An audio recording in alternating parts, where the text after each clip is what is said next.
Kembali lagi, seperti biasa Mimin selalu mendoakan kalian semoga selalu dalam keadaan sehat dan dalam kondisi terbaik. Di video kali ini Mimin akan menceritakan sebuah dongeng series dari Fearless Spirit.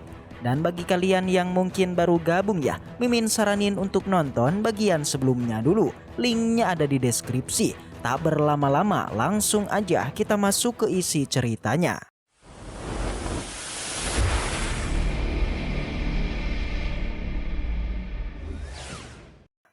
Cerita kembali dilanjutkan dengan memperlihatkan Jiang Bilan yang sedang merayu Miao Miao selama dia mau meminta Qinan menceritakan rahasia yang ada di dalam menara Wuyuan kepada dirinya. Maka Jiang Bilan berjanji akan memberikan apa yang dia mau. Jiang Bilan tidak berbohong karena bagaimanapun aliansi bisnisnya memiliki pil dan juga madu terbaik sepanjang musim panasnya. Walaupun Miao Miao sangat menyukai pil, namun dia tidak bisa menyakiti perasaan dari pelayannya. Jadi sebagai tuan putri yang baik, Miao Miao pun menolak tawaran yang Jian Bilang berikan.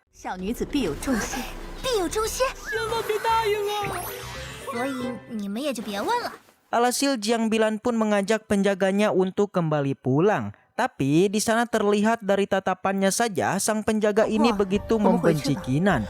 Bahkan tanpa disadari penjaga ini sudah menanamkan kutukan kepada Qinan. Namun sebelum itu Jiang Bilan memberitahu kepada Qinan jika ia mengubah keputusannya, maka Jiang Bilan mewakili aliansi bisnis dengan senang hati menyambut kedatangannya. Selain itu, Jiang Bilan juga memberikan beberapa hal kepada Miao Miao sebagai kompensasi dari aliansi bisnis atas penyerangan yang sebelumnya terjadi. Kemudian untuk para tetua lainnya, Miao Miao penasaran apakah mereka ingin melanjutkan keributan yang sebelumnya terjadi. Dengan kekuatan Miao Miao saat ini, tentu saja ketiga tetua tidak akan mungkin bisa untuk mengalahkannya. Jadi daripada berurusan dengan Miao Miao, para tetua dari tiga sekte pun memilih untuk pergi saja tanpa mendapatkan apapun dari Pavilion Wuyuan. Sedangkan untuk kelompok Qinan, tak disangka Miao Miao tiba-tiba saja merasa kelelahan yang membuat Qinan dan yang lainnya menjadi begitu panik. Tetua Tianyi pun menjadi tidak heran mengapa sejak tadi Miao Miao menyerap pil Tianjin tanpa henti. Itu karena Miao Miao terus memaksa mengeluarkan semua kekuatannya padahal kondisi tubuhnya belum sepenuhnya pulih. Yang segera Tetua Tianyi pun mengajak para muridnya untuk segera pergi. Setelah semua itu, 3 hari kemudian sudah berlalu. Yang mana kondisi dari Miao Miao masih belum pulih, ia bahkan tidak kunjung sadar. Tetua San memberikan bantuan agar bisa mengobatinya, tapi sampai sejauh ini tidak ada perubahan yang terjadi. Qinan tentu merasa begitu panik. Beruntungnya setelah beberapa hari dirawat, meridian Miao Miao sudah mulai stabil. Selain itu, dikarenakan fisik Miao Miao berbeda dengan mereka, mungkin tidak akan lama lagi dirinya bangun. Di tengah pembicaraan mereka terdengarlah suara yang memanggil Qinan untuk segera keluar, yang mana ternyata mereka adalah 4 penjaga wilayah. Qinan yang keluar bersama Tetua San membuat mereka terkejut. Alhasil 4 ketua pun segera memberikan hormat kepadanya. Alasan mereka datang kemari karena menduga kalau Qinan bukanlah orang sembarangan karena keributan dalam beberapa hari ini terus aja terjadi. Tetua San penasaran mengenai tujuan mereka yang mana mereka berempat sudah tahu kalau di Menara Wuyuan Qinan sudah berhasil mencapai puncak. Serta juga telah mendapatkan semua rahasia di Pavilion Wuyuan. Pada saat ini Qinan bukannya tidak mau membagi rahasia ini kepada ketua Pavilion. Hanya saja rahasia ini belumlah bisa diungkapkannya. Apa yang dia katakan membuat 4 ketua kebingungan, jadi mereka pun berjanji tidak akan pernah memperlakukannya dengan buruk selama Qinan mau membagi rahasia itu kepada mereka. Tapi Tetua San menyudahi pembicaraan mereka karena apa yang Qinan katakan memang benar adanya. Jika mereka masih menghormati dirinya, Tetua San meminta agar para tetua meninggalkan kediaman Qinan dan juga tidak akan mengganggu semua urusannya. Alhasil Qinan dan Ketua San pun kembali masuk dan merasa kalau dalam beberapa hari ke depan pasti akan ada keributan yang terjadi. Tetua San berencana untuk mengatur tempat tinggal baru bagi Qinan. Di sana ia menanyakan apakah Tetuasan juga penasaran mengenai rahasia sebenarnya dari Papiliu Nuyuan, yang ternyata Tetuasan tidak mau mengetahuinya dan malah khawatir kepada Kinan. Karena hanya dirinya yang mengetahui rahasia Papiliu Nuyuan, jadi pasti akan ada banyak orang yang mengincarnya. Maka karena itulah Tetuasan memintanya untuk terus berlatih dengan sangat keras. Karena dengan begitu ia bisa melindungi dirinya sendiri tanpa bantuan orang lain. Setelah itu Kinan pun pergi dan terlihat kalau Tetuasan terus memandangi Miao Miao. Ternyata beberapa waktu yang lalu Tetuasan berbicara dengan Miao Miao secara empat mata. Di saat itu Tetuasan menceritakan mengenai dirinya dan kakaknya yang sudah sangat lama mencari murid yang memiliki bakat jauh lebih tinggi daripada dirinya, yang itu adalah Kinan. Di sanalah mulai sekarang ia pun meminta Miao Miao untuk melindungi Kinan secara menyeluruh, karena bagaimanapun perjalanan mereka ini sangatlah berbahaya. Dan tanpa Tetuasan katakan sekalipun, Miao Miao akan selalu melindungi Kinan karena bagaimanapun dia adalah pelayannya. Tapi bukan berarti Tetuasan bisa mengingkari janji yang telah ia berikan kepadanya. Jadi kedepannya Miao Miao akan menantikan pil pemberian dari Tetuasan. Di sisi luar di kediaman Kinan terlihat ada begitu banyak orang yang ingin menemuinya. Bahkan ada yang sampai mengaku kalau ia menyukai Kinan. Baihang mengucapkan selamat kepada Kinan karena dia telah mencapai puncak dari Papiliu Nuyuan. Di sana juga Baihang memberitahu kalau seluruh orang di Sekte Xuanling sudah tahu mengenai pencapaiannya Kinan. Selain itu, Panatua Agung sendiri yang diam-diam menyiapkan tempat ini untuk Kinan. Tentu apa yang terjadi semakin membuat para murid mengaguminya, tapi Kinan tidaklah tertarik dan meminta untuk mengusir orang-orang itu. Tapi sebelum itu Kinan akan memberikan Baihang tulang 5 elemen kepadanya. Mendapatkan harta ini tentu aja membuatnya merasa begitu gembira. Selain itu, Kinan juga menitipkan tulang 5 elemen kepada Xiao Su, Xiao Lang, dan juga Cuyun. Tapi dia itu baru ingat kalau dalam beberapa hari ini dirinya tidak melihat keberadaan dari Senior Su dan seketika aja ada sebuah serangan yang menghampirinya.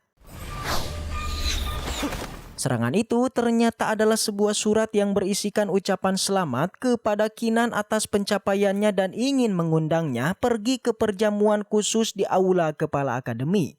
Kinan tentu mengetahui kalau jarum rambut ini adalah milik Xiao Su. Ia pun menjadi penasaran sebenarnya apa yang telah terjadi kepadanya. Xin kemudian dibawa ke aula kepala akademi yang mana saat ini Lin Kun tengah berlatih. Sesaat kemudian Kinan pun tiba dan langsung menanyakan apa yang telah terjadi kepada seniornya. Lin Kun menenangkan Kinan karena ia bisa menjamin kalau Xiao Su baik-baik aja sebab dia tidak bisa berbuat apapun kepadanya. Tujuannya mengundang Kinan kemari karena ingin memperkenalkannya kepada seorang teman. Kinan terkejut karena yang berada di hadapannya adalah ranah Wu tingkat 9 dan hanya satu langkah saja baginya untuk mencapai alam Mujong. Yang ternyata dia adalah Ouyang Jun. Akhirnya Kinan bisa melihat siapa orang yang selalu mengganggu Senior Su dan alasan Ouyang Jun mengundang Kinan kemari karena ingin memberikan kesempatan baginya untuk bergabung dengan aliansi miliknya. Aliansi Junmeng ini berisikan orang-orang yang mau mendengarkan perintahnya. Jika Kinan bergabung maka ia bisa menghabisi siapapun yang ia mau tanpa ada yang bisa menghentikannya. Kinan tentu merasa kesal karena bagi Ouyang Jun nyawa seseorang tidak ada artinya dan Kinan tentu aja menolak tawarannya. Lin Kun tidak akan membiarkan Kinan pergi begitu aja karena seharusnya ia mengambil tawaran yang diberikan langsung oleh Ouyang Jun.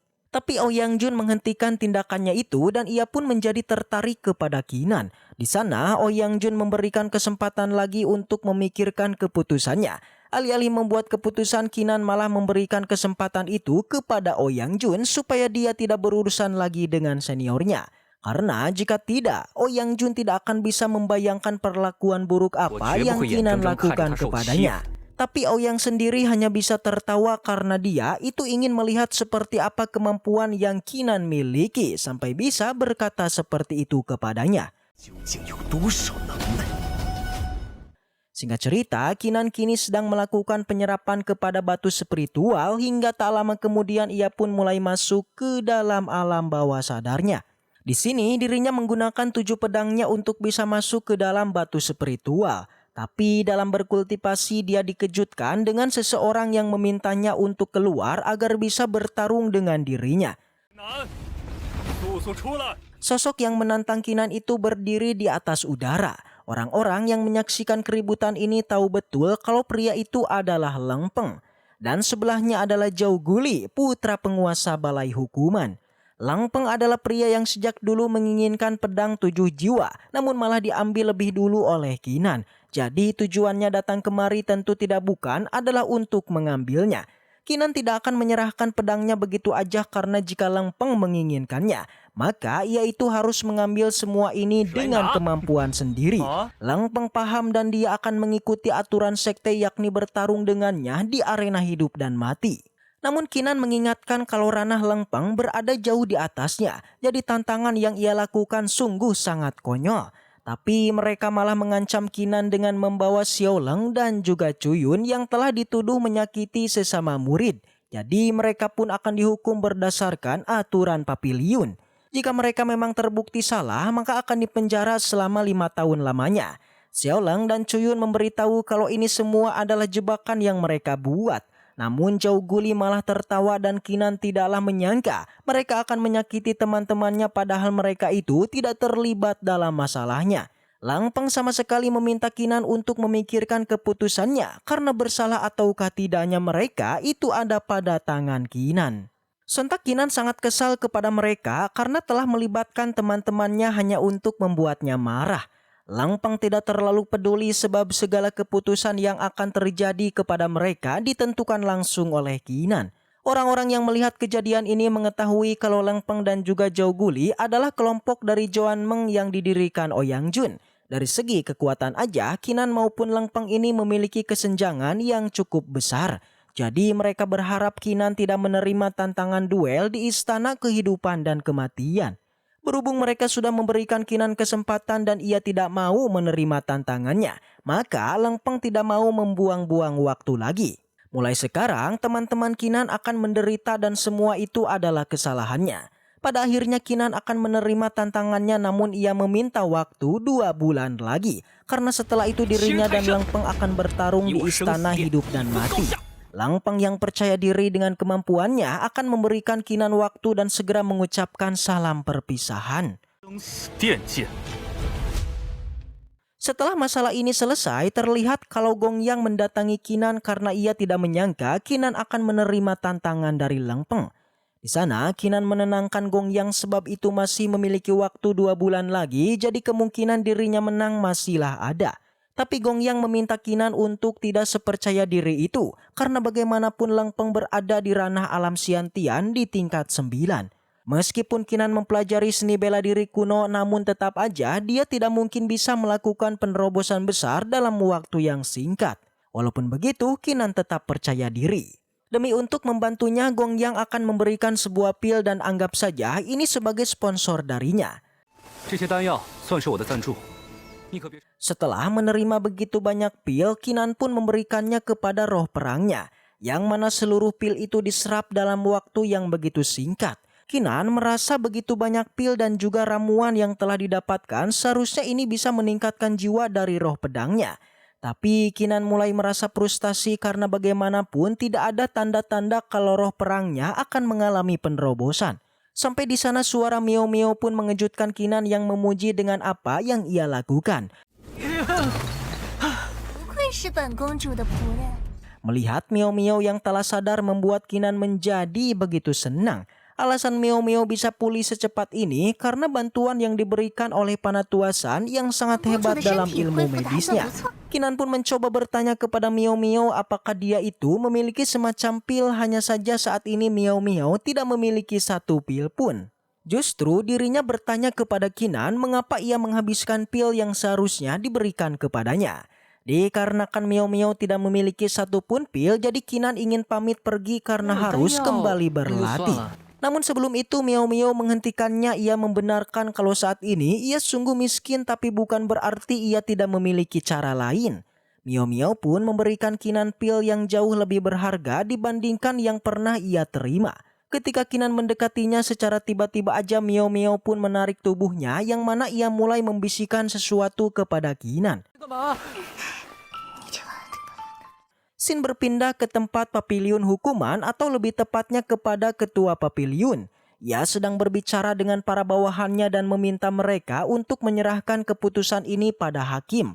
Di tengah pembicaraan itu mereka pun dikejutkan dengan kedatangan dari Miao Miao yang merasa senang mereka berkumpul menjadi satu.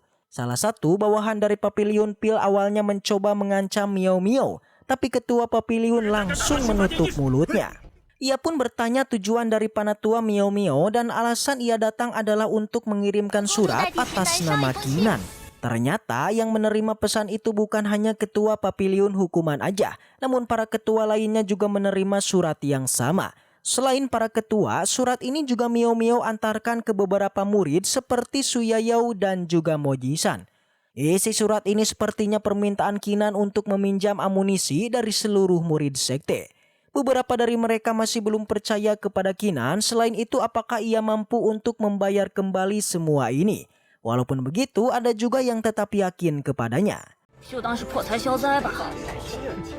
Sin kemudian berpindah ke kediaman dari Qinan yang dikejutkan dengan begitu banyak pil yang didapatkan oleh Miao Miao. Rencana yang Miao Miao buat benar-benar efektif, bahkan mereka bisa mendapatkan 500.000 pil Xiantian yang telah dipinjamkan. Miao Miao meminta untuk tidak terlalu memikirkannya karena untuk cara mengembaliannya akan Miao Miao serahkan kepada Qinan. Tidak mau berlama-lama lagi, Qinan pun akan menyerap seluruh pil Xiantian ini agar bisa meningkatkan kekuatan dari roh perangnya. Waktu terus berlalu hingga setengah pil sudah Sinan habiskan, namun dia kembali kecewa karena tidak ada reaksi yang dialami oleh roh perangnya. Namun bukan berarti Qinan akan menyerah begitu aja. Dia akan kembali memberikan pil ini kepada roh perangnya. Dia penasaran akan seberapa banyakkah pil yang dihabiskan untuk bisa membantu roh perangnya mengalami penerobosan. Sesaat kemudian terlihat ada reaksi dari roh perangnya. Dan perjuangan panjang yang Qinan lakukan akhirnya membuahkan hasil. Tapi sepertinya roh perang membutuhkan sedikit pil lagi untuk bisa melakukan terobosan. Qinan pun menjadi begitu kebingungan karena kemana lagi dia harus mencari pilnya. Dan setelah itu cerita pun bersambung. Baiklah, mungkin segitu aja untuk pembahasan kali ini. Semoga kita selalu diberikan kesehatan untuk mengawal donghua ini. Dan sampai jumpa di video selanjutnya.